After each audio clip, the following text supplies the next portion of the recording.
सर्वप्रथमे ଆମର ଜୀବିତ ଚିତା ପରିଶ୍ରମ ହେବାରେ ପିତା ଆମମାନଙ୍କୁ ପୁଣିଥରେ ସପ୍ତାହର ପ୍ରଥମ ଦିନ ଆମମାନଙ୍କୁ ଦେଖାଇ ଅଛନ୍ତି। ସେହି ଜୀବିତ ପରମେଶ୍ୱରଙ୍କୁ ଧନ୍ୟବାଦ ଦେବା ସଙ୍ଗେ ସଙ୍ଗେ ଛୋଟ ବଡ଼ ଭାଇ ଭଉଣୀମାନଙ୍କୁ ସମସ୍ତଙ୍କୁ ନମସ୍କାର। ଯୀଶୁଙ୍କ ନିମନ୍ତେ ପଥ ପ୍ରସ୍ତୁତ କରିବା ନିମନ୍ତେ ପ୍ରେରିତ ହୋଇଥିଲେ ବାପ୍ତିଜକ ଜହନଙ୍କ ବିଷୟରେ ଆମ୍ଭେମାନେ ଦେଖିବା। ପ୍ରଥମେ ତାହାଙ୍କ ଜନ୍ମ ବିଷୟରେ ପରିଚୟ ଦେବାକୁ ଚାହେଁ। ଲୁକ 1:13 ଜିଖରିୟ ତାଙ୍କ ବାବା ଥିଲେ ଆଉ ତାଙ୍କର କାର୍ଯ୍ୟ ଭାବରେ ଯେତେବେଳେ କାର୍ଯ୍ୟ କରୁଥିଲେ ଜଣେ ସ୍ୱର୍ଗଦୂତ ଜିଖରିୟଙ୍କ ନିକଟକୁ ଉପସ୍ଥିତ କହନ୍ତି, ଏ ଜିଖରିୟ ତେବେ ଭୟ କରେ ନାହିଁ, ତୁମର ଭାର୍ଯ୍ୟା ଯିଏକି ବନ୍ଧ୍ୟା ଅଛି ସେ ଗର୍ଭବତୀ ହେବ, ଗୋଟେ ପୁତ୍ର ପ୍ରସବ କରିବେ, ତାଙ୍କ ନାମ କ'ଣ ଦେବ? ଜହନ ଦେବ। 1:17 ସେ ଏଲିୟଙ୍କ ଆତ୍ମା ଓ ଶକ୍ତିରେ ଆଗମନ କରିବେ। ଏଲିୟଙ୍କ ଆତ୍ମା ଓ ଶକ୍ତିରେ। ତେବେ এই ଏଲିୟଙ୍କ ଆତ୍ମା ଓ ଶକ୍ତିର ପ୍ରକୃତ ଅର୍ଥ କ'ଣ ଅଟେ? ତେବେ ପୁରାତନ ନିୟମରେ ଆମ୍ଭେମାନେ ଦେଖିଲେ ଜାଣିପାରିବା ଯେ ଶେଷ ଦିନରେ ଆମ୍ଭେ ଆଉ ଏଲିୟ ଭାବାଦୀକୁ ଆମେ ପ୍ରେରଣ କରିବା। ହାଲାକି 4:5-6 परमेश्वर कहती हमको आगमन बा मह दिन पूर्वे आम आपण भविष्य वक्ता एलियन को प्रेरण करवा। से संतान मान प्रति पितामाता हृदय संतान प्रति फेराए बोली बाप्तिजक जहन से जन्म ग्रहण करेंगे से एलियन को आत्मा और शक्ति रे से आगमन करेंगे। एलियन को आत्मा और शक्ति रे जातवा गला एलियन को आत्मा बाप्तिजक जन्म ठारे प्रवेश करला। एलियन को विषय आप जानी पारती यदि प्रथम राजगढ़ी 18-19 एलियो किपरि जड़े भाववादी थे। से लोक मान सहित जो बा देवता पूजक माने थे से लोक मान सहित बातचीत करते मैं पड़ा ईश्वर को निमंते से जड़े ठिया ईश्वर को निमंते उद्योगी अच्छी जे समस्ते जानती जे गोटे वेदी से निर्माण करेंगे आउ गुरु से बड़ी सबको जीवे। प्रकृत परमेश्वर किए से बा देवता ना जीवित ईश्वर या प्रमाण करने जाऊँ से सब विषय कहना चाहे ना। तेरे एलियन को आत्मा और शक्ति माने एलियन को जो उद्योगी थिला एलियन को जो आउ शक्तिशाली भाव सेवा कार्य थिला बाप्तिजक जहनकर मध्य से प्रकार हेबो। अर्थात से काहाकू भय करिबो नाही, काहाकू मुख पेटिया करिबो नाही। एलियो सीधासलख से आपको धमक देथिले से प्रकार बाप्तिजक जहन मध्य के एरोदम को एक सीधासलख ताकू माने अनुयोग करथिले। एलियो ही आ बाप्तिजक जहन बोली मध्य एक समय में पाई परिबा माथ्यू 17:10-13 पद जते हम देखिबा जीशु रूपांतरित हेले आउ मसा वो एलियो देखा दे सब संतान कथा कहती से माने पर्वतर बुले आसे ए शिष्य माने आउ कहले जे आउ गुरु एलियो आसे जीशु को कहले नाई एलियो आसे समस्त विषय पुनर्स्थापन करा थिला किंतु मु तमान को से एलियो आसी साथे एन के से बाप्तिजक जन विषय कहथिले जे एलियो आसी साथे लोक माने न जानि पारु प्रति जहा इच्छा से माने ता करथिले आउ शिष्य माने बुझी पाले जे ना ये बाप्तिजक जन विषय रे कहउछथि ता माने बाप्तिजक जन माने एलियो बाप्तिजक जन मुखंती के अर्थरे शारीरिक अवस्था कि आत्मा ट्रांसफर एछि से विषय तापरे ताहाको सेवा कार्य विषय जदि अध्ययन करबा माथ्यू 3:1-4 लोक मानक निकटकू से कोन करछथि स्वर्ग राज्य विषय आ प्रचार करछथि जे जणे महान व्यक्ति आसीबो ताहाको निमते मु पथ प्रस्तुत करछि। से महान व्यक्ति के यीशु ख्रीष्ट आसीबा पूर्वे से काम करबा को जाउछथि लोक माने जे कोइ मर पत्र करिवे यीशु ठारे विश्वास करिवे। आ मार्को 1:2-9 लूक 3:18 जदि आगो को देखिबा तबे हम जानि पारे जे बाप्तिजक जन जतबेले लोक मानको मन परिवर्तन निमते बाप्तिजित देइथिले प्राय समस्त जुदा प्रदेश जेरूसालेम अन्य जर्दान निकटवर्ती अंचल गुड़िक जी लोक मैंने थे समस्ते बाप्तिजक जहन द्वारा बाप्तिज देवा निमंते आसिले अपन अपन पाप स्वीकार कले निज कर्म प्रकाश कले बाप्तिज देवे मन परिवर्तन करे। लूक 3 अध्याय अध्ययन करबा जो माने करग्राही जानिछन्ति आपण माने टैक्स कलेक्टर भी कहती से लोक माने बापजक जन्म परिकर आसी कहले आमे माने कोन करिबु से कहले तुमे काहाकू बलात्कार भाबे अधिक कर आदाय करो नाही सैनिक माने आसुछन्ति ना काहाकू बलात्कार भाबे सेमानकर टंका लुट नाही एक प्रकार ताकर सेवा कार्य थिला एई सेवा कार्य जा बापजक जन्म करिथिले ता ईश्वर ठारू होइथिला लोक मान को बापसन देथिले ता ईश्वर ठारू होइथिला ईश्वर ताकू आज्ञा देथिले एक समय रे यीशु ख्रीष्ट जेबे मंदिर को जाउथिले जेरुसलेम मंदिर आ लोक माने घर विग्रह करथिबा देखि आ कोड़ा पड़िले समस्त को बाहर करथिले परवर्ती समय रे कोनसी साधुकी माने यीशु को निकट पास कहले आ ए सब काम करो छ कि तुमको अधिकार देला यीशु से मन को कहते बड़े मु तुमको मते बोले प्रश्न पचारबी तमे जदि मते प्रश्न रो उत्तर देबो मु मते केउ अधिकार ए सब माने काम करो छी मु तुम मान को कहबी बाप्तिजक जन करो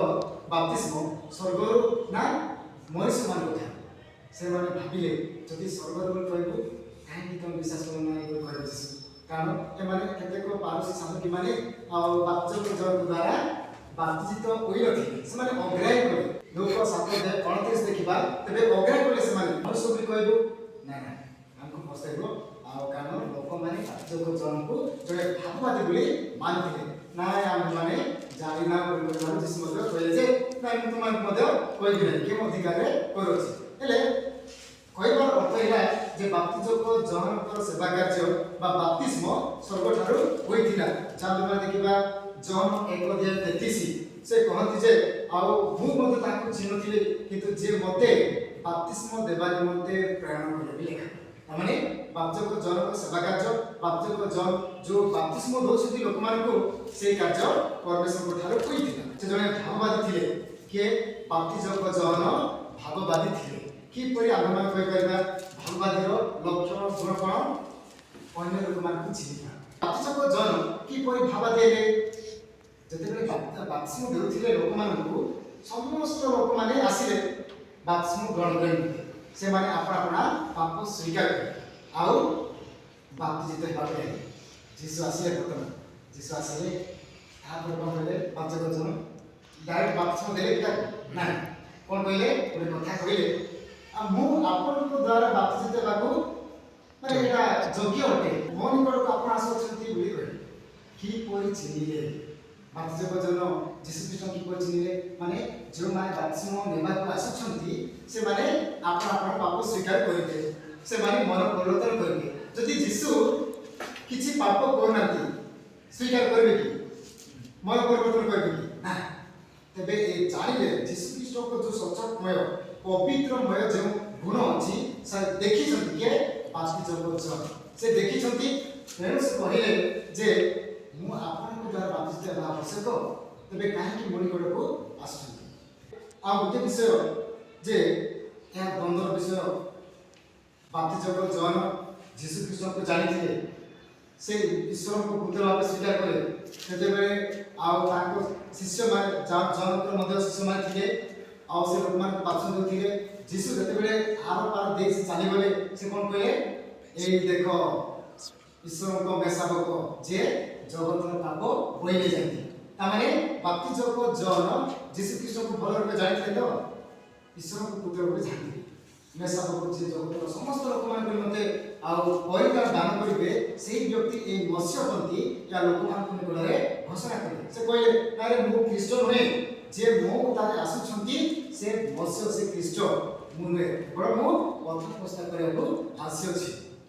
माथ्यू 11:2-3 आमे क्रॉस प्रश्न करिबा आवश्यक बाप्तिजक जन यीशु ख्रीष्ट को जानिथिले माथ्यू 11:2-3 जदि अध्ययन करिबा आमे माने जानि करबा जे आउ एई बाप्तिजक जन वर्तमान कारागार रे अछंती काहे कारागार अछंती आउ जने व्यक्ति को अर्थात एरोदल को से अनुजुग करे जे निजर भाता को माने भाई को भांजा जे रखिबा भूर पे सीधा सड़क ताको अनुजोग करे तापर एरोदल भाई बोले ताको कारागार पुगे एई समय यीशु ख्रीष्ट को आउ मिनिस्ट्री प्रभावशाली भाबे चालुछि अंध माने दृष्टि पाउछन्ति माने उठुछन्ति बाप्तिजको जन सुनि एति मध्यरे जन ख्रीष्टको कर्मर विवरण कारागार सुनि आपना शिष्य मानक द्वारा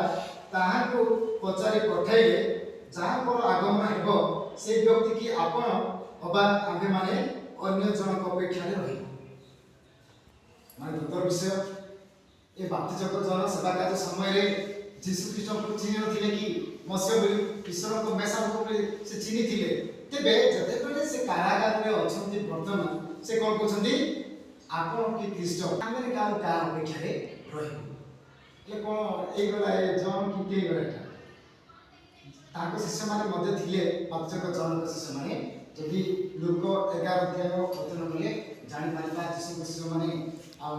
जीशु को कहछन्ती बाप्तिजको जन जेपरि आपण शिष्य मानकु प्रार्थना शिखैथिले माने आपण शिष्य मान सब कहछि अर्थात बाप्तिजको जन मध्ये शिष्य मान थिले से शिष्य मानकु पठैथिले जे जीशु ख्रीष्ट मानकर जे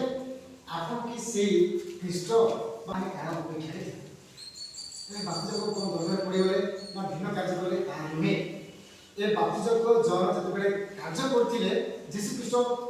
माने न आसे पर्यंत ताको कार्य पराक्रम भाव थिला लोक माने ताको को आस्थिले आउ जते बेले जीशु ख्रीष्ट को कार्य आरंभ करिवो आरंभ माने आउ प्रभावशाली भाबरे कार्य करिवो ताको मिनिस्ट्री अर्थात जन को मिनिस्ट्री धीरे धीरे लोप हेबो क्रमशः से ह्रास हेबाकु हेबो जदि अध्ययन करिबा जहन 3 अध्याय 29-30 मुद्दा लिखिछि आपण मान देखिबे जे कन्या ग्रहण करती से बर किंतु बर को जे बंधु ठिया हुए ताको कथा सुनि से बर को स्वर सकाशे अत्यंत आनंदित हुए अतएव मोर एई आनंद पूर्ण होयछि ताहाको अवश्य वृद्धि पाइबाको हेबो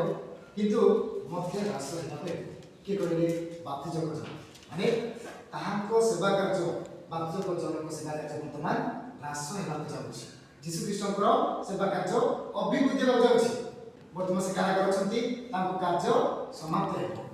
जीशु ख्रीष्ट कार्य उद्धर हेबो से साधारण मनुष्य गले तेनो करे से सुदे गले जे